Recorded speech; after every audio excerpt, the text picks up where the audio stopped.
Hello সবাইকে, আশা করি সবাই খুব ভালো আছে। আমার এই ইউটিউব চ্যানেল নাক লাইফস্টাইলসে প্রায় 1 বছর হয়ে গেল কোনো ভিডিও আসেনি। তার কারণ বিভিন্ন প্রেশারের কারণে আমি আর এডিটিং করার টাইম পাইনি, পড়াশোনা অ্যান্ড অল। তো আবার ভাবছি চ্যানেলটা নতুন করে শুরু করব, তো সেই জন্যই এই ভিডিওটা করা আজকে। তো যাই হোক, আজকের ভিডিওটা হচ্ছে অল অ্যাবাউট জামাই ষষ্ঠী।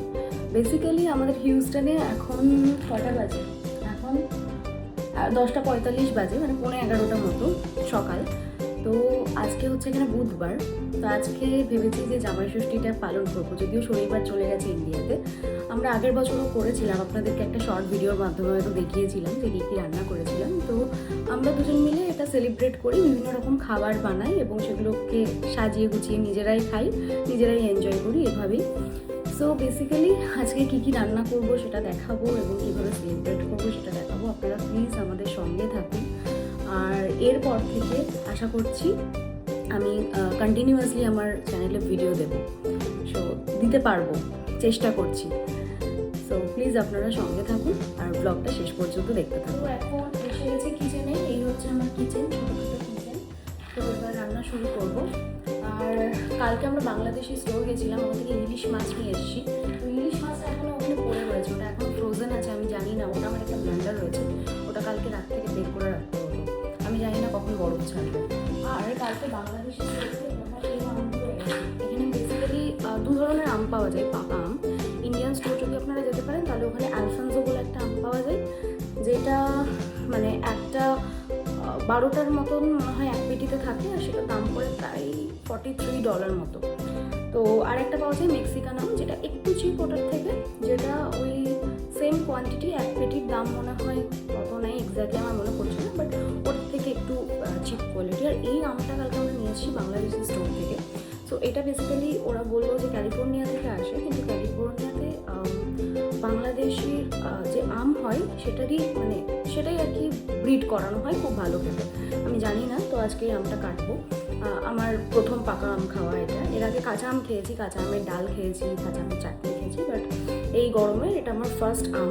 আমি প্রচণ্ড আম খেতে ভালোবাসি, বেসিক্যালি ইন্ডিয়াতে প্রচুর আম খেতাম, বাট এখানে তো অতটা পাওয়া গেলেও আমার হিমসাগর আমটা খুব পছন্দ, যেটা এখানে পাওয়া যায় না।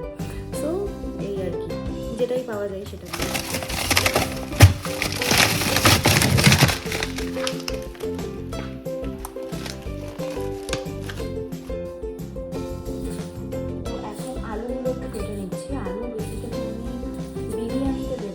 চিকেন বিরিয়ানি হবে, তো বিরিয়ানিতে দেবো, আর হচ্ছে মাটন কষা করবো, সেখানে দেবো। তো এই জন্য আলুগুলোকে একটু মোটা মোটা করে কেটে দিচ্ছি।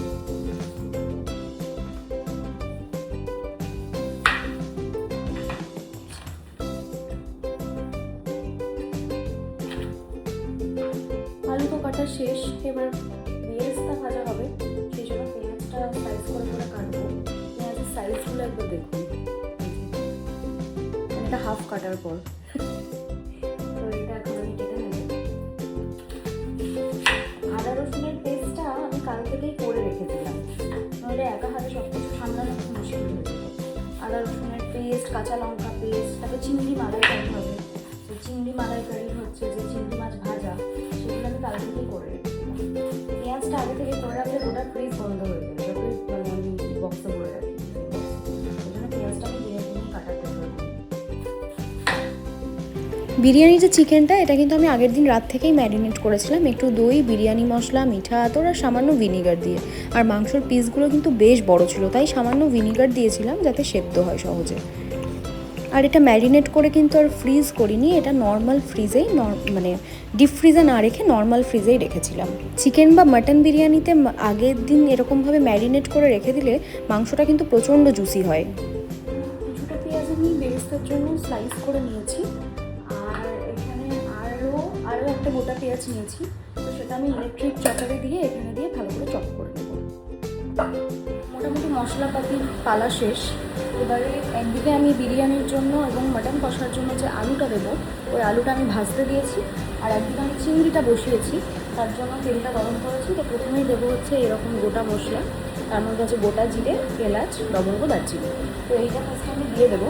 আর ভীষণ নর্মালভাবে করবো চিংড়ি মালাইকারি, আমার একদম নিজের স্টাইলে।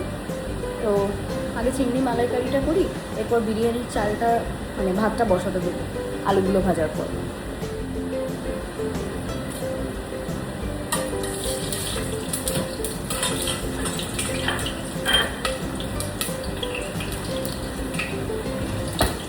তেজপাতা। তো এই হচ্ছে চিংড়ি মাছ, যেগুলো আমি কাল থেকে ভেজে রেখেছিলাম। এই হচ্ছে সাইজ। তো ব্যাপারটা হচ্ছে কি যে চিংড়ি মাছের বেসিক্যালি মুড়ো থাকলে এই সাইজটা কিন্তু অনেকটাই বড়, বাট এটা দেখুন একদম মাথাটা কাটা, মানে এরকমভাবেই কিনতে পাওয়া যায়, একদম বাছা কাটা। আমি প্রথম মুড়ো খেতে খুব পছন্দ করি চিংড়ি মাছে, তো প্রথম দিকে একবার এরকম নিয়ে এসেছিলাম, এখানে পাওয়া যায়, কিন্তু ওটা কাটতে গিয়ে আমার হাত কেটে যায়। তারপর থেকে অন্য আমাকে আর বলে যে তোমাকে আর বাছতে হবে না, তো একদম বাছাটাই নিয়ে আসে। তো এই হচ্ছে চিংড়ি মাছ, যেটা আমি ভেজে রেখেছিলাম, এবার এটা দিয়ে মালাইকারি হবে। অলরেডি মশলা ওখানে কষছে, এবার আস্তে আস্তে মাছগুলো দিয়ে দেবো। বিরিয়ানির জন্য এবং মাটন কষার জন্য আলুগুলো ভেজে রেখেছি। এখানে ডিম ভাজা চলছে ফর বিরিয়ানি। আর এইখানে বিরিয়ানির চালটা সেদ্ধ করবো, তার জন্য জলটা রেডি করছি, ফুটতে দিয়েছি। তো বেসিক্যালি জলের মধ্যে আমি গোটা গরম মশলা তো দিয়েছি, দারচিনি, এলাচ, লবঙ্গ। এছাড়াও আমি একটু এলাচের গুঁড়ো, দারচিনির গুঁড়ো, লবঙ্গর গুঁড়ো এবং জায়ফলের গুঁড়ো দিয়েছি এবং নুন দিয়েছি। এর ফলে কী হয়, ভাতের মধ্যে ফ্লেভারটা মানে গরম মশলার ফ্লেভারটা আরও ভালো ঢোকে, আমার খুব ভালো লাগে খেতে। আর এখানে এই যে মশলা কষানো চলছে চিংড়ি মাছের জন্য। এখানে ইলিশ মাছগুলোকে ভালো করে ধুয়ে নিয়েছি, এবার একটু ম্যারিনেট করে নেব। ভাপা করার আগে একটু তেল, নুন, হলুদ মাখিয়ে রাখলে ভালো হয়। আর বাকি ইলিশ মাছটা দেখুন পরিষ্কার করে একটা জিপলকে ভরে আবার এটাকে ফ্রোজেন করে দেবো। এখানে এখন আমি বিরিয়ানির জন্য চিকেনটা কষিয়ে নিই, কিন্তু ইলিশ মাছের ম্যারিনেশনটাও একদম রেডি। এবার এটাকে স্টিমে বসাতে দেবো। মাছ ভাপাটা কিন্তু আমার এই মাল্টি কুকারটাই করবো। তো এখানে আমি একটা স্ট্যান্ড দিয়ে নিয়েছিলাম এবং পরিমাণ মতো জল দিয়ে নিয়েছি। তো এবার এর ওপর থেকে টিফিন কৌটোটা বসিয়ে নিয়েছি। এবার এখানে টাইমটা জাস্ট সেট করতে হবে। প্রেশার কুকারে ঢাকনাটা লাগিয়ে নিয়েছি, এবার আমি এখানে সেট করব। এখানে হচ্ছে অনেকগুলো মোড আছে, এর মধ্যে যে স্টিম মোডটা রয়েছে এই স্টিম মোডটাই আমাকে দিতে হবে। তো ফার্স্টে আমি এটাকে অন করলাম, তারপর আমি এখানে স্টিম মোডে দেবো। এই যে এখানে 20 মিনিটস দেওয়া আছে, আমার অতক্ষণ লাগবে না, বিকজ আমি 4টে ইলিশ মাছ দিয়েছি। তো এটা আমি টাইমটা কমিয়ে নেব, কমিয়ে নিয়ে আমি এখানে 12 মিনিট দেবো। 12 মিনিট মিডিয়ামে দেওয়া রয়েছে। এবার এটাকে আমি এখানে স্টার্ট করলাম।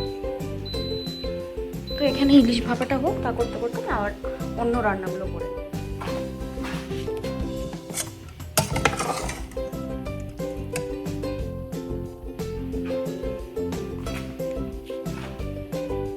মাটনটাও প্রায় শেষের দিকে। এবার এটাকে আরেকটু হতে দিতে হবে। তো আমি মাটনটাকে এভাবেই বসিয়ে দেবো, দিয়ে স্নানে চলে যাব। আর এদিকে তো বিরিয়ানি দম হচ্ছেই, আর এদিকে হচ্ছে আমার চিংড়ি মালাইকারিটাও রেডি হয়ে গেছে। তো সব খাবার মোটামুটি রেডি হয়ে গেছে, আমটাও কেটে রেখেছি। এবার স্নানটা করে এসে সার্ভ করবো। ইলিশ মাছটা আমি তুলে নিয়েছি, মানে এটা হচ্ছে আমার ফাইনাল ইলিশ ভাপা। তো স্টিম কুকার থেকে ঠান্ডা হওয়ার পর তুলে নিয়েছি, তারপর ঠিক এরকম দেখতে হয়েছে কিছুটা। আমার তো দেখে এখনই জিভে জল আসছে। যাই হোক, দেখা যাক খেতে কেমন হয়েছে। তো স্নান করে এসে গেছি, আর এবার খাবারগুলো সাজিয়েও নিয়েছি, টেবিলে সাজিয়ে দিই। আপনাদের দেখাচ্ছি আজকের আয়োজন।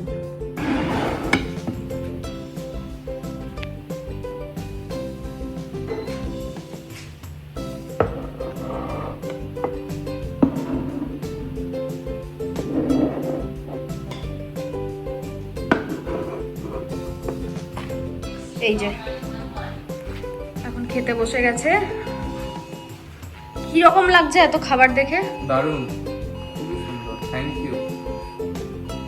তো আমি যতটা পেরেছি করার চেষ্টা করেছি, মা থাকলে আরো ভালো করতো, স্টিল যাই হোক, এই হচ্ছে আজকেকার খাবার।